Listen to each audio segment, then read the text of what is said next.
Oke guys, kali ini admin dapat request review game gacha dari admin Akita. Ini gue nggak tahu game apa anda, tapi beliau bilang ini game akan mengguncang gua ketika review. Ya udah, nggak usah lama-lama lagi, kita cekidot. Oke, game ini dirilis tanggal 20 Januari 2025 oleh Radley Studios. Seperti biasa, gue akan review berdasarkan 3 poin: daily, pendapatan dan tipe, serta pembawaan story. Poin pertama, daily. Coba anjing butuh chapter 2.12 buat buka doang. Maksud butuh chapter 4.14 buat buka semua daily. Ya, gue terlalu malas buat ngebuka semuanya, jadi gue skip aja penilaiannya kali ini. Poin kedua, pendapatan dan tipe gacha. Dapat 120 daily dari monthly gratisan, ya gratisan seriusan. 240 diamond dari daily, plus 5 gacha standar, plus 3 gacha mobil, plus 1 gacha banner. Anjing banyak bet. Ya admin kita habis ngisep apa dan nyuruh gua review game ini. Jadikan sekali beliau. Dari weekly dapat 2 gacha banner, plus 500 diamond, plus 1 gacha sunwheel, plus 5 gacha dragon. Anjing banyak bet tempat gacanya. Bang. Sabar. Puasa. Bentar. Astagfirullahalazim. Akitaan. Daily Goddess Treasure dapat 20, daily pack dapat 20, weekly pack nggak dapat jir. Dan monthly pack dapat 50. Total 3.600 monthly gratisan, plus 7.200 dari 240 kali 30 dari daily, plus 2.000 dari weekly reward, plus 1.200 dari daily pack sama Goddess Treasure, plus 38 gacha banner. BTW gue ambil yang gacha banner aja karena lebih berfaedah daripada gacha standar. Untuk keseluruhan pendapatan dapat 14.000 diamond dan 38 gacha banner. Untuk satu gacha perlu 220 diamond, sementara 10 gacha 2000 diamond.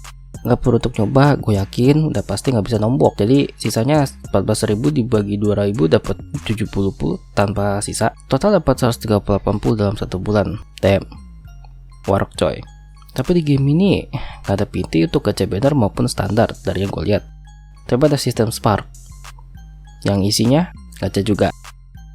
Ya, basically lu kumpulin poin gacha untuk nge-pull karakter bintang 5 di tempat khusus. Maksud bel 5 nya ada rate sendiri anjir. Buat apa? Gua juga kagak tahu. Lu butuh 1000 poin. Dan setiap gacha banner dapat 20 poin. Jadinya butuh 50 untuk bisa gacha di tempat khusus. Nih gue bingung mau masukin ke tipe 1 apa tipe 2. Soalnya liar iya dan PT tapi semu juga iya. Well, karena gacha di tempat khusus ini bukan banner utama, jadinya game ini tetap gua anggap gacha tipe 1. Asal lihat ini dah F anjing. Oke aja dari rankingnya segala. Maksudnya apa? Pamer hoki kah?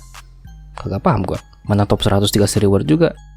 Mana setiap menit lu digaremin sama pengumuman yang ngasih tahu, wah, si X dapat B5 coy.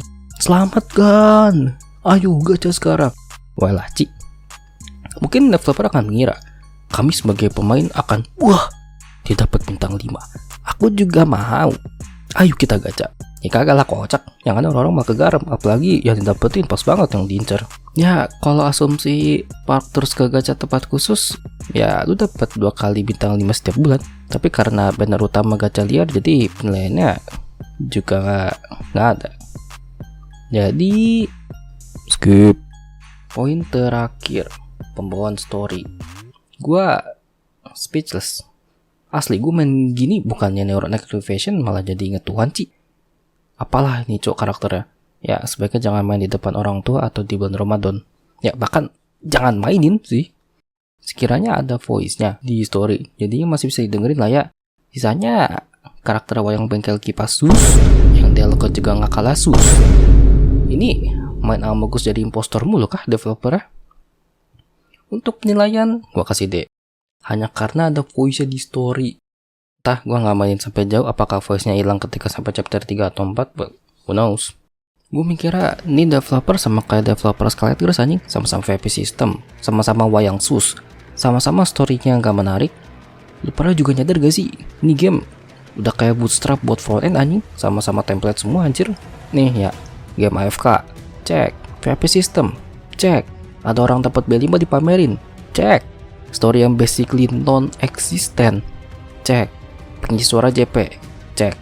Tuh, kenapa coba? Ibaratkan udah ada framework tersendiri buat bikin game gacha nih. Asli, gue ngeliat kayak gini, gue bersyukur banget sama Gavel 2 dan Arak Knights. Walaupun mereka berdua sempat gue roasting secara brutal, tapi ngeliat game yang kayak gini, gue rasa ingin mengatakan, Thank you, daughter.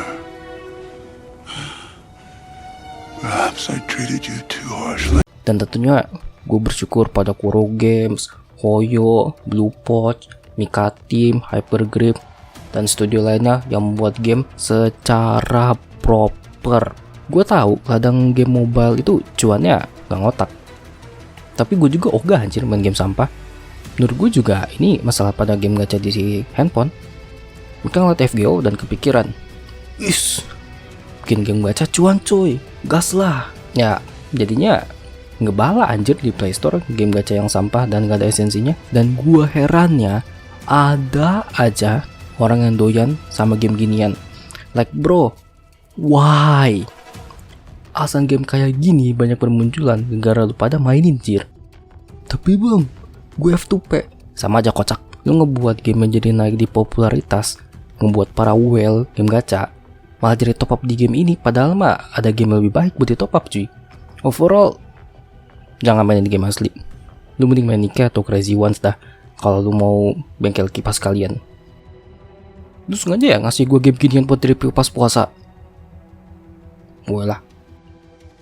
Asal nih game kalau dipikir brain rot banget jir.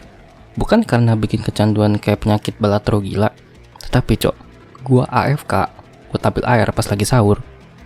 Lah, tiba-tiba ada ginian anjir. Ini game kayak emang didesain buat orang-orang yang punya short attention span. Karena dialog story-nya nggak sampai 1 menit beres. Cocok buat orang-orang yang ngerasa main game gacha fokus story dibilangnya yapping. Terus gameplay AFK dengan efek-efek dan suara dari karakter membuat kita jadi candu. Dan pemberitahuan setiap menitnya kalau ada orang hoki gacha. Biar lu jadi ikutan gacha juga karena berharap hoki. Yang jadinya juga malah kayak FOMO gitu kan.